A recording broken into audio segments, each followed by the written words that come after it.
December 1943. The skies over Nazi Germany belonged to them. Their Luftwaffe ruled the air with absolute authority, and no Allied bomber crew expected to return home alive. But high above the frozen clouds, something was coming that would shatter everything the Germans believed about air superiority, about American engineering, and about the war itself. They called it the Mustang. The Germans called it Der Silberne Geist, the Silver Ghost. And what happened next would turn the greatest air force in the world into hunted prey in their own skies. Stay with us to discover how a single American fighter plane destroyed the myth of German invincibility. Watch until the end to hear the true accounts from both sides of this incredible story. Before we jump back in, tell us where you're tuning in from, and if this story touches you, make sure you're subscribed, because tomorrow I've saved something extra special for you. December 1943. The war in Europe had reached a brutal stalemate in the air. American B-17 flying fortresses flew deep into German territory every day, carrying tons of bombs toward factories, railways, and oil refineries.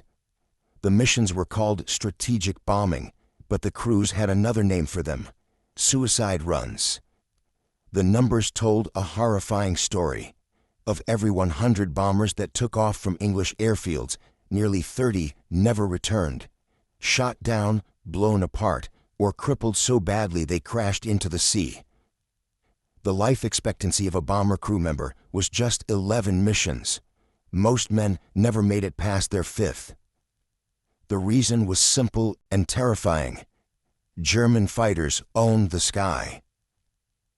The Messerschmitt Bf-109 and Focke-Wulf FW-190 were fast, deadly, and flown by pilots who had been fighting since 1939. They knew every trick, every angle, every weak spot on an American bomber. They attacked in waves, diving from above, firing cannons that could tear a B-17's wing clean off. Lieutenant Paul Hendricks sat in the nose of his bomber, Lucky Strike, watching the horizon through frosted glass. He was a navigator, 22 years old, from a small farm in Iowa. This was his 4th mission. He knew the odds. Fighters at 10 o'clock high, the tail gunner screamed over the radio. Hendricks felt his stomach drop. The black dots appeared like insects against the pale winter sky. Then they grew larger, closer, the sound of engines screaming as they dove. The first burst of cannon fire ripped through the fuselage. Metal shrieked, glass shattered. One of the waist gunners collapsed without a sound. Blood sprayed across the interior walls. Hendricks gripped his charts, unable to move, unable to breathe. "Hold formation," the pilot shouted. "Stay tight." But formations didn't matter when the enemy was faster, more experienced, and everywhere at once. Another B-17 ahead exploded in midair, a orange fireball against the gray clouds. Parachutes bloomed like white flowers, fragile and doomed. The Luftwaffe pilots were relentless. They knew the American escorts, the P-47 Thunderbolts, and P-38 Lightnings, couldn't follow the bombers all the way to the target. The Allied fighters had to turn back after crossing into Germany, leaving the bombers alone for the final stretch. That gap, that deadly window of time, was where the slaughter happened.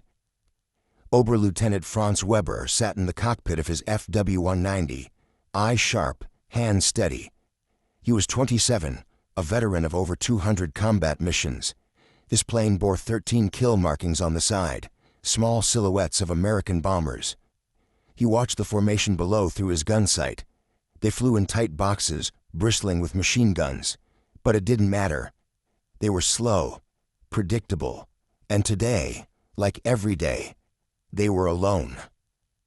"Attack in pairs," he called over the radio to his wingman. "Target the lead bomber, go." They dove together, engines howling. The bombers opened fire, tracers arcing through the air like burning ribbons. But Weber didn't flinch. He had done this 100 times before. He squeezed the trigger. His cannons roared. The lead bomber's number 3 engine erupted in flames. The plane shuddered, fell out of formation, and began its long spiral toward the earth. Weber pulled up hard, feeling the G-forces press him into a seat. He banked left, circling for another pass. His wingman followed. "This is too easy," his wingman said over the radio, almost laughing. Weber didn't reply. He had learned not to celebrate until he was back on the ground, but deep down, he agreed. The Americans were brave, but bravery wasn't enough. The Luftwaffe was simply better. Back in England, the losses were devastating. Entire squadrons wiped out. Men who laughed over breakfast were gone by dinner. The airfields were haunted by the sound of empty beds and unanswered mail. General Carl Spaatz, commander of the U.S. 8th Air Force, stood in his office staring at casualty reports. The numbers were unsustainable. If this continued, the bombing campaign would collapse. Germany would win the air war by attrition. "We need something," he said to his staff, "something that can go all the way, something that can fight." One officer hesitated, then spoke. "Sir, there's a plane. It's been tested in England. North American Aviation built it. They're calling it the P-51 Mustang." Spaatz looked up. "What's so special about it?" "It has range, sir. With drop tanks, it can escort the bombers all the way to Berlin and back. And it's fast, faster than anything the Germans have." Spaatz's jaw tightened. "Then why the hell aren't we using it?" "Because until now, no one believed it could work." The P-51 Mustang was born from desperation, not genius. In 1940, the British desperately needed fighter planes. They approached North American Aviation, a small company in California, and asked them to build a new fighter from scratch in just 120 days. It was an impossible deadline. Most aircraft took years to develop, but the lead designer, a man named Edgar Schmud, believed it could be done. He had fled Nazi Germany in the 1930s and knew exactly what kind of plane was needed to defeat the Luftwaffe. He designed the Mustang with one goal: speed and efficiency. Its sleek fuselage had almost no drag. Its laminar flow wings cut through the air like a knife. And most importantly, it had space for massive fuel tanks. The first prototypes were impressive but flawed. The original Allison engine didn't perform well at high altitudes. British test pilots liked the plane, but said it wasn't good enough to fight the B-109. Then someone had an idea. What if they replaced the engine? The British Rolls-Royce Merlin engine, the same one used in the legendary Spitfire, was mated to the Mustang's airframe. The result was a revolution. Suddenly, the Mustang could climb higher, fly faster, and maneuver better than anything in the sky. By late 1943, the first P-51Bs began arriving in England. American pilots looked at them with curiosity and doubt. The plane was beautiful, sleek and silver, almost delicate-looking. It didn't look like a killer. Captain Robert Duke Fletcher was assigned to fly one.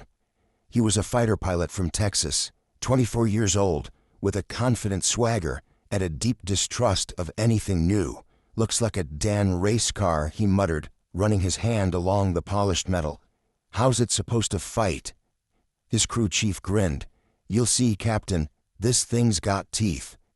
Fletcher climbed into the cockpit. The interior was tight, efficient, and surprisingly comfortable. The controls felt responsive. The visibility was excellent, far better than the old P-40s he'd flown before. When he fired up the engine, the Merlin roared to life with a deep, throaty growl. The whole plane vibrated with power.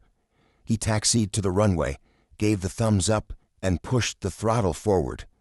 The Mustang leaped into the air like it had been shot from a cannon. The acceleration was breathtaking. Within seconds, he was climbing at a steep angle, the English countryside shrinking below. Fletcher grinned. "Okay, sweetheart, let's see what you can do." He pushed the stick forward and dove. The airspeed indicator climbed rapidly, 300 miles per hour, 350, 400, 450. The plane was rock steady, no vibration, no flutter. He pulled up hard, testing the G-limits.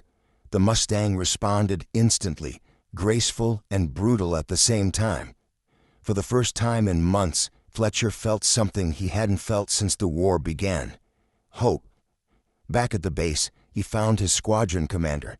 "Sir, this plane is going to change everything." The commander nodded slowly. "Let's hope you're right, because if it doesn't, we're going to lose this war in the air." Preparing and narrating this story took us a lot of time, so if you are enjoying it, subscribe to our channel. It means a lot to us. Now back to the story. January 1944. The first P-51 Mustangs began flying escort missions deep into Germany. The Luftwaffe pilots had heard rumors of a new American fighter, but they dismissed them. Every plane the Americans had sent so far had been inferior. Why would this one be different? Franz Weber sat in the ready room at his airfield near Frankfurt, playing cards with his wingmen. The alarm bell rang. American bombers inbound, heavy formation, high altitude. "Same as always," one pilot said, shuffling the deck. "We'll be back in an hour." Weber nodded, but something felt different today. The intelligence officer had mentioned something unusual. Long-range escorts reported all the way to the target zone. "Impossible," another pilot said. "No fighter has that range." Weber pulled on his flight suit and walked toward his FW-190. The ground crew had her fueled and armed. 13 kills painted on the fuselage. He touched each one for luck. The squadron took off in formation, climbing through thick cloud cover. At 25,000 feet, they broke into clear sky, and there, ahead of them, was the bomber formation. But this time, something was wrong. High above the bombers, glinting in the winter sun, were fighters. Not P-47s, not P-38s. These were different, sleek, silver, and moving fast. "What are those?" Weber's wingman asked. Before anyone could answer, the silver planes dove. They came down like hawks, faster than anything Weber had ever seen. Their wings flashed as they opened fire. One Bf-109 exploded instantly. Another spun out of control, trailing smoke. Weber tried to turn into the attack, but the silver plane was already past him, climbing back into the sun. It was gone before he could even line up a shot. Break left," someone screamed over the radio. Chaos erupted. The silver fighters were everywhere, slashing through the German formations with terrifying speed. They didn't dogfight, they struck fast and vanished. Weber finally got a clear look at one as it flashed past. The plane had a bubble canopy, a long nose, and a sleek body. American markings, and it was pulling away from him effortlessly. He pushed his throttle to maximum, trying to catch it, but the distance only grew. His FW-190, one of the fastest fighters in the Luftwaffe, was being left behind like it was standing still. For the first time in his career, Franz Weber felt fear. "What is that thing?" his wingman shouted. Weber didn't know, but he knew one thing for certain. The rules of the air war had just changed. Back in England, Duke Fletcher landed his Mustang and climbed out, sweat soaking his flight suit. His hands were shaking from adrenaline. He had just scored his first kill. "How'd she handle?" his crew chief asked. Fletcher looked at the silver plane, still warm from battle, and smiled. "Like a damn ghost. They never saw me coming."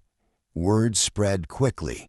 The P-51 had arrived, and the Luftwaffe, for the first time since the war began, was no longer invincible. February 1944. The appearance of the Mustang sent shockwaves through the Luftwaffe. Pilots who had dominated the skies for years were now being shot down in alarming numbers. Veteran aces, men with dozens of kills, were falling to these silver American planes. Franz Weber survived his first encounter, but many of his friends did not. The squadron lost 4 pilots in 1 week. Men he had flown with for years, men who seemed untouchable, were gone. The debriefings were grim. Every surviving pilot told the same story. The American plane was faster, climbed better, and had incredible range.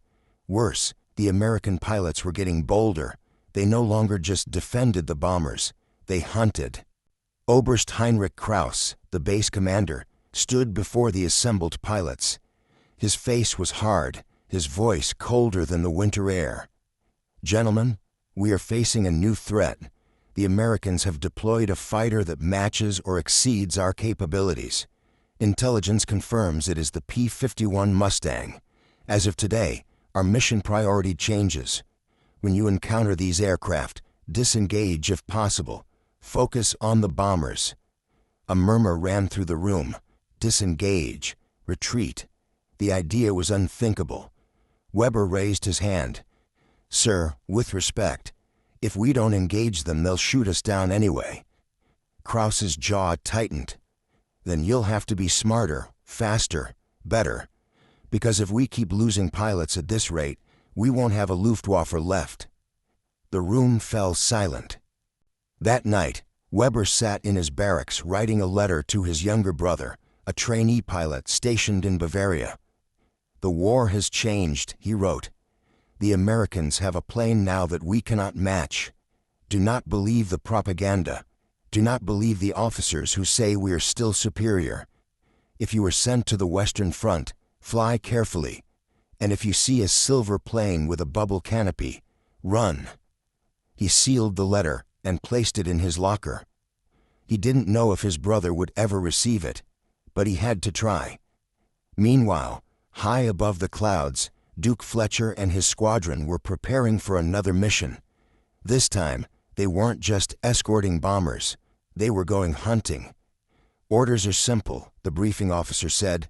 Sweep ahead of the bomber stream, engage any enemy aircraft, clear the skies.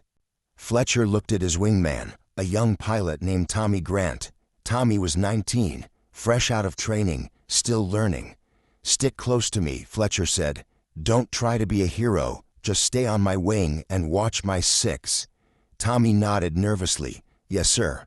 They took off at dawn, 12 Mustangs climbing into the frozen sky. The bombers would follow an hour later, but by then, Fletcher's squadron would already be over Germany, hunting for targets. At 28,000 feet, they leveled off. The sky was crystal clear. Below, the German countryside stretched out like a patchwork quilt. Rivers frozen white, forests dark green. Bandits, 11 o'clock low, someone called over the radio. Fletcher saw them, a formation of Bf-109s, climbing toward the bomber route. They hadn't seen the Mustangs yet. Let's go, Fletcher said calmly. Attack from above. Hit fast. They rolled into a dive, engines screaming. The Mustangs plummeted like falcons, speed building rapidly. The German fighters still hadn't noticed. Fletcher lined up his gun sight on the last plane in the formation. His finger hovered over the trigger. Wait. Wait. Closer. He fired. The 6.5 caliber machine guns roared. Tracers lanced through the air, converging on the target. The Bf-109's engine exploded in a spray of fire and metal. The plane rolled over and fell. The German formation scattered in panic, but there was nowhere to go. The Mustangs were everywhere, faster, higher, deadlier. Fletcher pulled up and banked hard, looking for another target. A FW-190 tried to dive away. Fletcher followed, his Mustang accelerating effortlessly. The German pilot twisted and turned, desperate, but Fletcher stayed glued to his tail. He fired again. Short burst. The FW-190's canopy shattered. The plane wobbled, then spun out of control. Splash 2, Fletcher said into his radio. All around him, the sky was filled with smoke trails and falling planes. In less than 3 minutes, the entire German formation was destroyed. Tommy Grant's voice came over the radio, shaking. Is it always like this? Fletcher didn't answer right away. He watched the wreckage spiral toward the earth, dark shapes against the white snow. No, he finally said. It used to be us getting shot down. Not anymore. By March 1944, the impact of the Mustang was undeniable. American bomber losses dropped dramatically. Luftwaffe losses soared. German fighter pilots who had once attacked with confidence now hesitated, scanning the sky for silver planes. The psychological effect was devastating. The Luftwaffe had built its reputation on superiority, on the belief that German engineering and German courage were unbeatable. The Mustang shattered that belief. Franz Weber flew his 15th mission since the Mustangs appeared. He had stopped counting kills.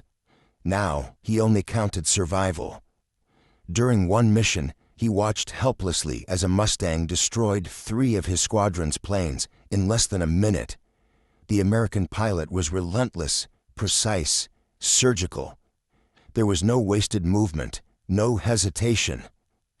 Weber radioed his wingman, "Fall back, we can't fight them head on." But his wingman, a young pilot named Dieter, ignored the order.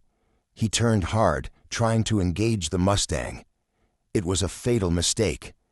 The American plane rolled inverted, dove underneath Dieter's turn, and came up firing. Dieter's plane disintegrated in midair. Weber felt something break inside him. Not fear, not anger, just cold, bitter understanding. They were no longer the hunters. They were the prey. Back at the base, the mood was dark. Pilots sat in silence, staring at empty chairs. The replacements who arrived were younger, less trained, more afraid. One evening, Oberst Krause gathered the remaining veterans. "Berlin wants results. They want more kills, more bomber formations destroyed." Weber stood. "Sir, we can't destroy the bombers if we are being destroyed ourselves. The Mustang has changed everything. We need better planes, better tactics, or we need to stop pretending we can win."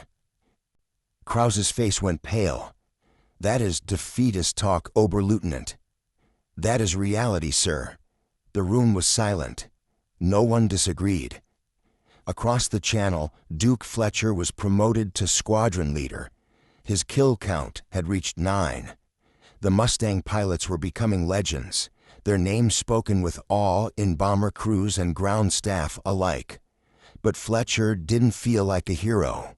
Every kill was another man who wouldn't go home, another family receiving a telegram. One night, he found Tommy Grant sitting alone by the runway, staring at the stars. "You okay, kid?"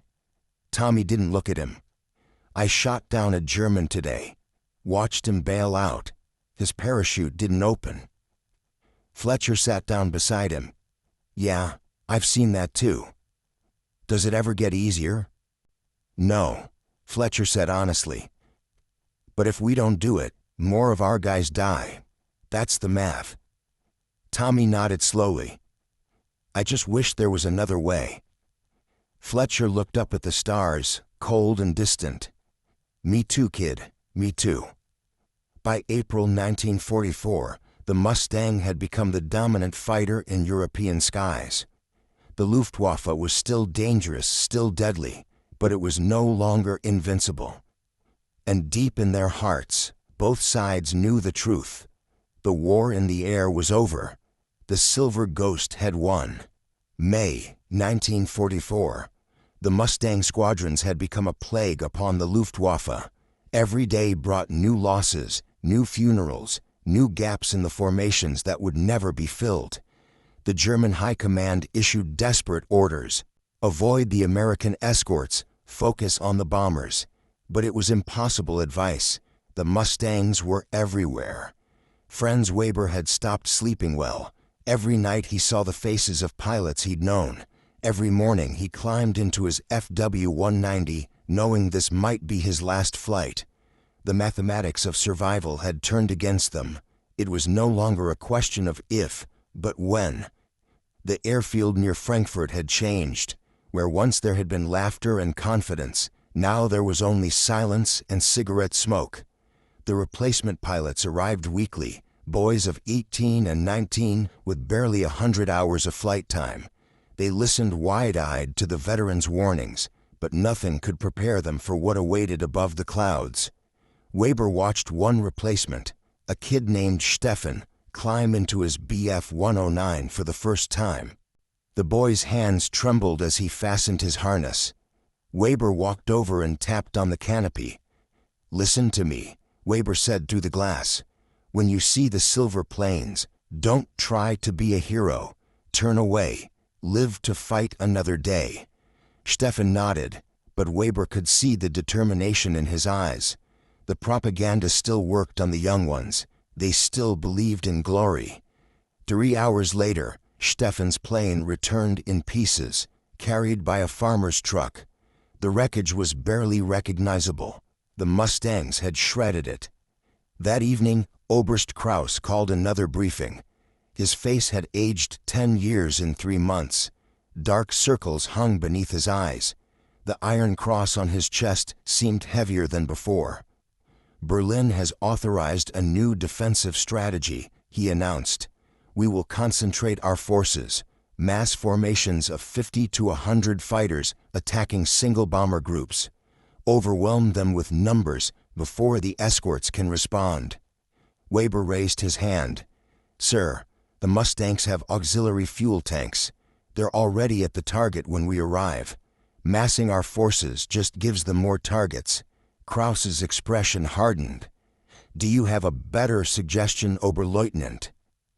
Weber paused. Then, quietly, "Yes, sir." "Surrender." The room erupted. Pilots shouted. Some called him a coward. Others looked away, unable to meet his eyes. But a few, the oldest veterans, nodded slowly. Kraus slammed his fist on the table. "Enough. We follow orders. We fight. That is all." But everyone in that room knew the truth. They were fighting a war they had already lost. Across the English Channel, the mood couldn't have been more different. Duke Fletcher's squadron had become one of the most decorated fighter units in the 8th Air Force.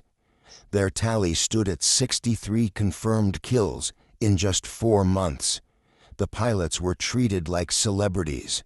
Reporters came to interview them. Their photos appeared in newspapers back home. But the glory felt hollow to Fletcher.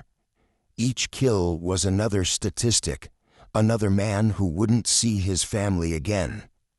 The mathematics worked in his favor now, but the moral weight remained the same. One afternoon, a photographer from Life magazine asked him to pose beside his Mustang. The plane bore 15 kill markings now, small swastikas painted beneath the cockpit. "Give us a smile, Captain," the photographer said. "America wants to see its heroes." Fletcher forced a grin, but it felt like wearing a mask. Tommy Grant stood nearby, watching. His count was up to 4. Still alive, still haunted. After the photo session, Fletcher found Tommy in the mess hall, staring at his food. "You gonna eat that?" Fletcher asked. Tommy pushed the plate away. "Not hungry." Fletcher sat down. "Talk to me." Tommy looked up, his eyes red. "I keep seeing their faces, the German pilots. Some of them are just kids, Duke, younger than me." "I know." "Then how do you keep doing it?" Fletcher was quiet for a long moment. "Because if I don't, they'd kill our bomber crews, and those are our guys, our friends. That's the only way I can live with it." Tommy nodded slowly, but Fletcher could see the doubt still lingering. War had a way of destroying innocence faster than bullets destroyed planes. The next morning, they flew another mission. Deep penetration into Bavaria. The target was an aircraft factory. Intelligence reported heavy defenses. As they crossed into German airspace, the radio crackled. "Bandits, 12 o'clock level, big formation, looks like 50 plus." Fletcher's pulse quickened. This was the new German tactic, mass attack, desperation in the form of overwhelming numbers. "Stay tight," Fletcher ordered. "We go through them, not around them." The German formation came into view, a black swarm rising from below. Bf-109s, FW-190s, even some older Bf-110 twin-engine fighters, all climbing toward the bombers. "Here we go," Fletcher muttered. The two formations collided like storm fronts. The sky erupted into chaos. Planes twisted and turned, tracer fire crisscrossing in every direction. The roar of engines and gunfire was deafening, even through the radio static. Fletcher dove into the mass, guns blazing. A Bf-109 exploded in front of him. He pulled up hard, inverted, and came down on another. His wing work was instinctive now, muscle memory honed by months of combat. But the Germans were fighting differently today, more aggressively, more desperately. They ignored the Mustangs and went straight for the bombers. Fletcher saw 3 FW-190s make a suicide run at a B-17. They fired everything they had, then 2 of them rammed the bomber. All 4 planes disintegrated in a massive fireball. "Jesus Christ," someone said over the radio. The battle lasted 12 minutes. When it was over, the sky was empty except for smoke and falling debris. The Germans had lost 27 fighters. The Americans lost 6 bombers and 2 Mustangs. Fletcher counted his squadron as they regrouped. Tommy's plane was damaged but flying. Everyone else made it. "Let's go home," Fletcher said quietly. The flight back was silent. No one celebrated. No one spoke. They had won, but it felt like drowning in blood. June 1944.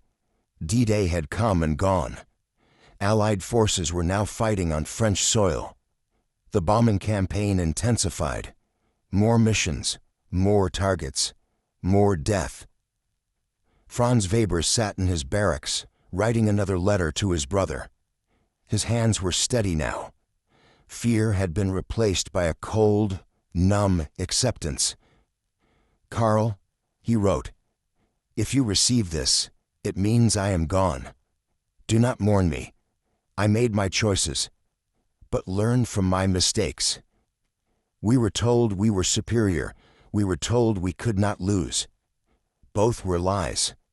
The Americans built a better plane not because they were smarter, but because they were free to innovate. Our system demanded obedience. Theirs rewarded creativity. That difference decided the war." He sealed the letter and placed it with the others. 14 letters, one for each friend he had lost. That night, the alarm sounded again. American bombers inbound. Heavy escort. Weber suited up mechanically, pulled on his gloves, checked his parachute, walked to his plane. The routine was so familiar it felt like sleepwalking. His FW-190 started on the first try. The engine's roar was comforting, almost friendly. He taxied to the runway and waited for the signal. 20 fighters took off together. Most were flown by replacements, boys who barely knew how to dogfight. Weber was one of only 3 veterans left in the squadron. They climbed to 27,000 feet. The sky was clear and blue. Beautiful. Deceptive. "Mustangs ahead," someone called. "Mustangs, a lot of them." Weber saw them, silver specks glinting in the afternoon sun. They were already positioned perfectly, high and fast, waiting. "Maintain formation," Weber ordered. "Don't break unless—" The Mustangs dove. They came down like avenging angels, 6 of them in perfect echelon. The lead plane opened fire and a Bf-109 exploded instantly. The formation scattered. Weber tried to turn into the attack, but another Mustang was already on his tail. He heard the hammering of guns, felt impacts shudder through his airframe. His left wing erupted in flames. He pulled the canopy release and hit the seat straps. The wind screamed as he tumbled into open air. He pulled the ripcord, the parachute deployed with a sharp jerk, and suddenly everything was quiet. He floated down through the silence, watching his plane spiral into the ground far below. Around him, other parachutes drifted, both German and American. The war looked small from up here, Pointless. He landed hard in a wheat field, his ankle twisted, pain shooting up his leg. He struggled to his feet and collapsed the parachute. A farmer and his wife ran toward him from a nearby house. They were old, their faces carved by years and worry. "Are you hurt?" the farmer asked. Weber shook his head. "Where are we?" 15 kilometers from Nuremberg. Weber laughed bitterly. 15 kilometers from one of Germany's most important cities, and he was defeated by a plane built in California. The farmer helped him to the house. His wife brought water and bread. They were kind, these people, just trying to survive. "The Americans will be here soon," the farmer said quietly. "You should hide." Weber shook his head. "No more hiding. The war is over for me." That night, American troops arrived. Weber surrendered without resistance. They treated him correctly, following the rules of war. He was searched, documented, and given medical attention for his ankle. An American officer, a captain who spoke decent German, interviewed him. "You're Oberlieutenant Franz Weber? 13 confirmed kills." Weber nodded. "You were shot down by a Mustang?" "Yes." The captain smiled slightly. "You're not the first. Won't be the last either." Weber looked at him. "That plane, the Mustang, it changed everything." "I know," the captain said. "We built it to win." And it did. Weber was quiet for a moment. Then, it wasn't just the plane. It was what the plane represented. Freedom, innovation. We were taught to obey. You were taught to think. That's why you won. The captain considered this. Maybe, but it cost a lot of men on both sides. Yes, Weber agreed. Too many. Meanwhile, Duke Fletcher was on his 27th mission. His kill count had reached 19. He was officially an ace 3 times over, but the numbers meant nothing anymore. They flew over Germany, escorting bombers to yet another factory. The resistance was lighter now. The Luftwaffe was running out of planes, fuel, and pilots. When they encountered a small group of German fighters, Fletcher almost felt sorry for them. They flew erratically, obviously inexperienced. The fight was over in seconds. As Fletcher turned for home, he saw a German pilot bail out. The parachute opened cleanly. The pilot would live. For some reason, that made Fletcher feel better. One less death. One man going home, even if it was to a defeated country. Back at base, Fletcher was called to the commander's office. He expected another medal ceremony or press interview. Instead, he found the squadron chaplain waiting. His stomach dropped. "Captain Fletcher," the chaplain said gently, "I'm afraid there's been news from home." Fletcher's younger brother, Michael, had been killed in the Pacific. His submarine was sunk off the coast of Japan. No survivors. Fletcher sat down heavily. The room spun. All this time he'd been fighting in Europe, shooting down enemy planes, thinking his family was safe. But the war had found them anyway. "I'm very sorry," the chaplain said. Fletcher nodded numbly. "Thank you." That night he didn't sleep. He sat outside his quarters, staring at the stars, thinking about Michael, about all the brothers and sons and fathers who would never come home. Tommy found him there at dawn. "I heard," Tommy said quietly. "I'm sorry, Duke." Fletcher didn't respond at first.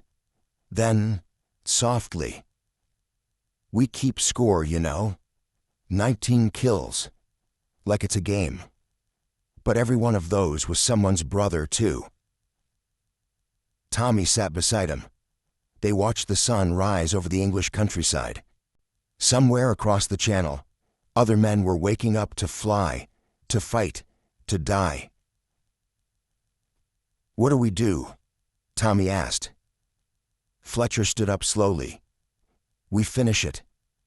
We end this war so no one else has to lose a brother. They flew that day, and the next, and the one after that. The Mustangs continued their relentless campaign, grinding down what remained of the Luftwaffe. By August 1944, German fighter resistance had effectively collapsed. The skies over Europe belonged to the Allies. The Mustang had achieved what no one thought possible: complete air superiority. September 1944.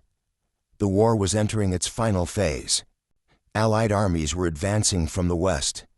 Soviet forces pushed from the east. Germany was being crushed between two unstoppable forces. In a prisoner of war camp in Belgium, Franz Weber found himself among hundreds of other Luftwaffe pilots. They were the survivors, the ones who had bailed out or crash-landed. Each had a story about the Mustang. One evening, they gathered in the barracks to share their experiences. It became a kind of therapy, acknowledging what they had faced. I saw one Mustang destroy 4 of our planes in 90 seconds. One pilot said. He didn't miss. Every burst found its target. I tried to outrun one, another added. I had my throttle at maximum, diving. He caught me like I was standing still. Weber listened to these stories, hearing his own experiences echoed. The Mustang had become a legend, a ghost story that haunted every German pilot. An older pilot, a veteran from the Battle of Britain, spoke quietly. We were arrogant. We thought our victories in Poland, France, and England meant we were invincible. But the Americans learned from our tactics. They built a better plane, and they trained their pilots better. We lost because we stopped innovating. The group fell silent. It was a hard truth but undeniable. Weber thought about the years of propaganda, the promises of wonder weapons and final victories. All lies. The real wonder weapon had been built in America, in a California factory, by engineers who were free to experiment and fail, and try again. In England, Duke Fletcher received orders for a new type of mission. His squadron would fly low-level strafing runs, attacking German airfields and destroying planes on the ground. It was dangerous work. Anti-aircraft fire was thick at low altitude, but it was effective. Every plane destroying on the ground was one that wouldn't challenge them in the air. Fletcher led his squadron over the Rhine, dropping to just 500 feet. They found a Luftwaffe base near Mannheim. Rows of fighters were parked in neat lines, sitting ducks. Line 'em up, Fletcher ordered. Make every shot count. They swept across the field at 350 miles per hour, guns hammering. Aircraft exploded, fuel tanks erupted in flames. Ground crew ran for cover. Fletcher felt no satisfaction, only grim necessity. These planes would never fly again. German pilots would never die in them. In a twisted way, he was saving lives. As they climbed away from the burning airfield, Tommy's voice crackled over the radio. "Duke, we just destroyed at least 30 planes." "Yeah," Fletcher replied. 30 men who get to go home alive." The campaign continued through autumn. The Mustang pilots became janitors, cleaning up what remained of the Luftwaffe. Some days they flew 2 missions, sometimes 3. The work was exhausting but necessary. By October, Fletcher's kill count had reached 24, but he had stopped keeping track. The number was meaningless. What mattered was that bomber crews were coming home. What mattered was that the war was ending. One afternoon, Fletcher was called to headquarters. General Spaatz himself wanted to meet with him. Fletcher entered the office and saluted. Spaatz returned the gesture and gestured to a chair. "Captain Fletcher, I wanted to personally thank you. Your squadron has been instrumental in achieving air superiority. The bomber crews call you guardian angels." Fletcher shifted uncomfortably. "Just doing my job, sir." "It's more than that. The P-51 Mustang changed this war, But it's pilots like you who made it a war-winning weapon. You took a good plane and turned it into a legend." Fletcher looked down. "Sir, with respect, I don't feel like a hero. I feel like a survivor." Spots nodded slowly. "That's what makes you a good officer. You understand the cost." He paused. "The war in Europe will be over soon, maybe by spring. When it ends, men like you will go home and try to forget, but history won't forget. What you did here mattered." Fletcher met his eyes. "What about the men who didn't make it home? Do they matter?" "More than anything," Spot said quietly. "That's why we have to win, to make sure their sacrifice meant something." Fletcher saluted and left. As he walked back to his quarters, he thought about his brother, Michael, about the German pilots he'd shot down, about Tommy Grant and the hundreds of young men on both sides who would carry these memories forever. That night, he wrote a letter to Michael's widow. He told her that her husband's death wasn't in vain, that the war would end soon, that the world would be better afterward. He didn't know if he believed it, but he hoped it was true. April 1945. The war was in its death throes. Berlin was surrounded. Hitler was in his bunker. The Reich that promised 1,000 years was collapsing after 12. Duke Fletcher flew his final combat mission on April 16, 1945. His squadron was assigned to escort bombers to a rail yard near Leipzig. Intelligence reported minimal resistance. Most German fighters were grounded due to lack of fuel. The mission was almost routine. They flew in, the bombers dropped their payload, they turned for home. No enemy aircraft, no combat. Just another day in a war that was almost over. But as they crossed back into Allied territory, Fletcher saw something that made his chest tighten. Below, a German transport plane was attempting to land at an Allied-held airfield. White sheets hung from its windows. Surrender flags. Fletcher watched as it touched down gently. Ground crews surrounded it. German soldiers climbed out, hands raised. The war was ending, one plane at a time. When Fletcher landed back at base, he climbed out of his Mustang and placed his hand on the fuselage. The plane was scarred, patched, worn, but still flying, still strong. "We made it, girl. We actually made it." His final tally: 24 confirmed kills, 7 probables, countless ground targets destroyed. But the number he was most proud of was different. 157 missions flown. 157 times he brought his plane home. 157 times he and his wingmen survived. Tommy Grant finished with 9 kills. He would go home to Texas, marry his sweetheart, then never talk about the war. The memories were too heavy. In the POW camp, Franz Weber learned that Germany had surrendered on May 8, 1945. The announcement was met not with despair, but with relief. The dying could finally stop. Weber was repatriated to Germany in June. He returned to find his hometown in ruins. His family had survived, living in the basement of what used to be their home. His brother Carl had never been sent to the front.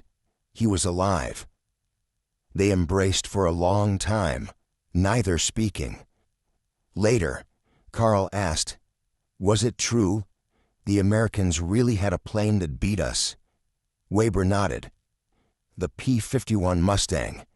It was faster, had more range, and better pilots. But more than that, it represented something we had lost: innovation, freedom, the willingness to try new things. Did you hate them, the Americans? Weber thought about the pilot who shot him down. Professional, precise, probably scared just like he had been. No, Weber said finally. They were just men doing their job, like I was. The real enemy was the system that put us in those planes in the first place. He never flew again. The thought of climbing into a cockpit made his hands shake, but he would sometimes visit air shows, watching planes perform aerobatics, and whenever he saw a restored P-51 Mustang, gleaming silver in the sun, he felt a strange mix of respect and sorrow. That plane had destroyed his Air Force, his country, his youth, but it had, in a way, freed him from the lies, from the propaganda, from the illusion of invincibility. Years later, in 1961, Franz Weber attended an aviation museum opening in Munich. On display was a restored FW-190, the type he had flown. Next to it, separated by a velvet rope, stood a P-51 Mustang. Weber stood between them for a long time, studying both. An American veteran, there with his family, noticed Weber's interest. "Beautiful planes," the American said in broken German. Weber nodded. "Yes. Very beautiful." "Did you fly?" the American asked. "FW-190. You?" "Mustang." They looked at each other.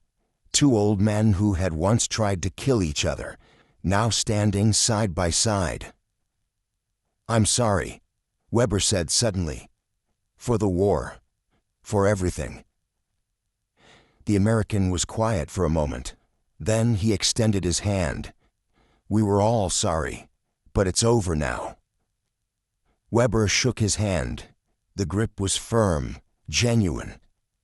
They stood together, looking at the planes. Relics of a war that had consumed millions.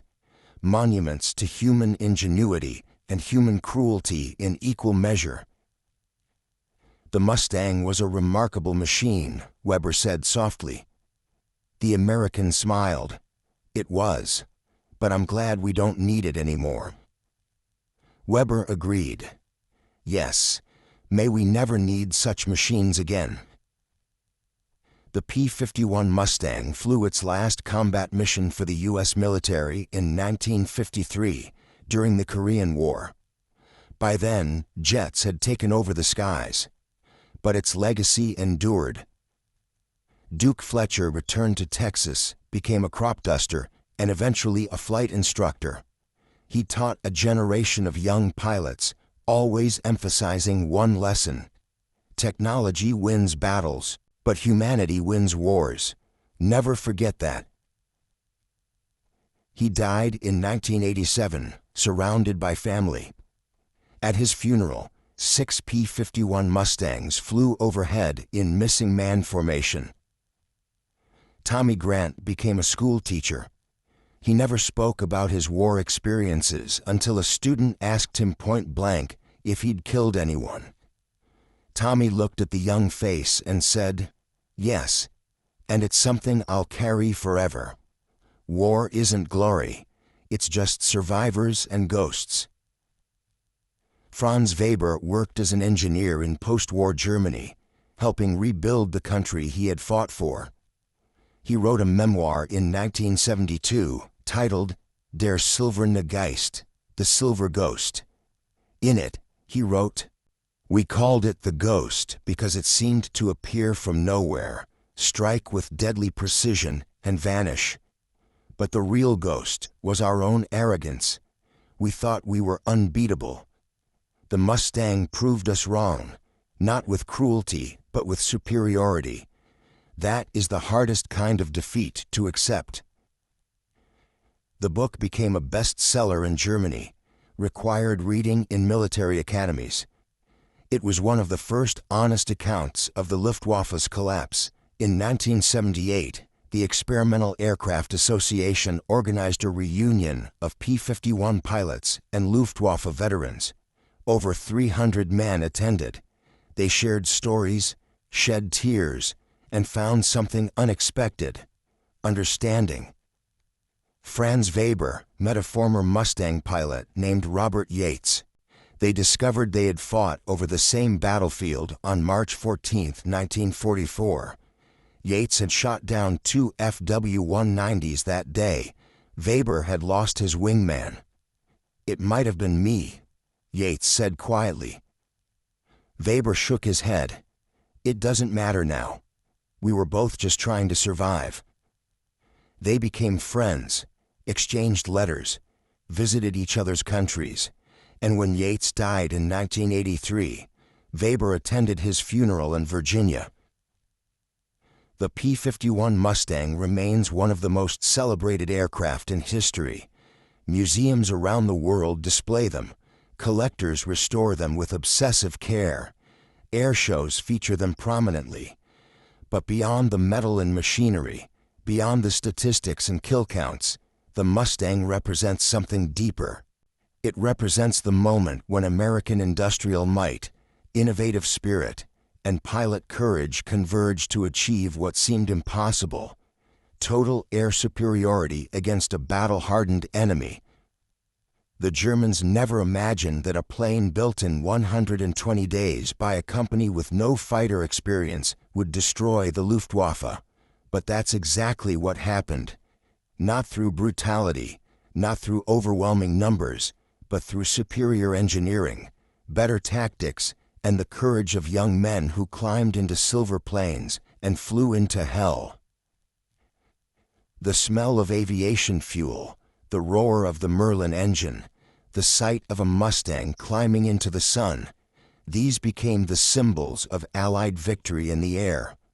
And for the men who flew them, and the men who fought against them, the Mustang would forever be the silver ghost that changed the sky, ended an era, and proved that sometimes the impossible is simply what no one has achieved yet. The war ended.